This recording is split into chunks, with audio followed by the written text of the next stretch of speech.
واحدة من أروع المباريات التكتيكية اللي بياخدها المنتخب المصري تحت قيادة العالمي الكابتن حسام حسن.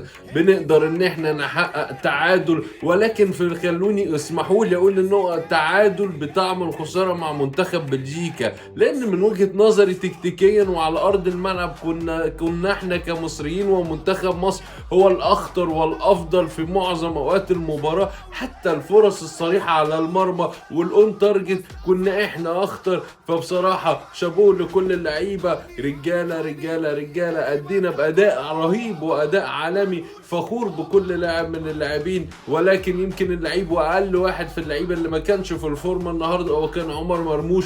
نتمنى منه انه يكون في القادم افضل. شكرا لكابتن حسام حسن انه دفع بحمزة عبد الكريم ودخلوا الاجواء، لان احنا هنحتاج حمزة بالذات في مباراة نيوزيلندا، خصوصا ان مباراة نيوزيلندا هي اللي ان شاء الله اللي احنا بنعول عليه علشان ان احنا نقدر باذن الله نعدي ونضمن ان احنا نصعد باذن الله لدور اللوك اوت وخروج المغلوب اللي هو دور ال 32. كل التوفيق لرجاله مصر والكابتن حسام حسن، والقادم افضل يا مصريين.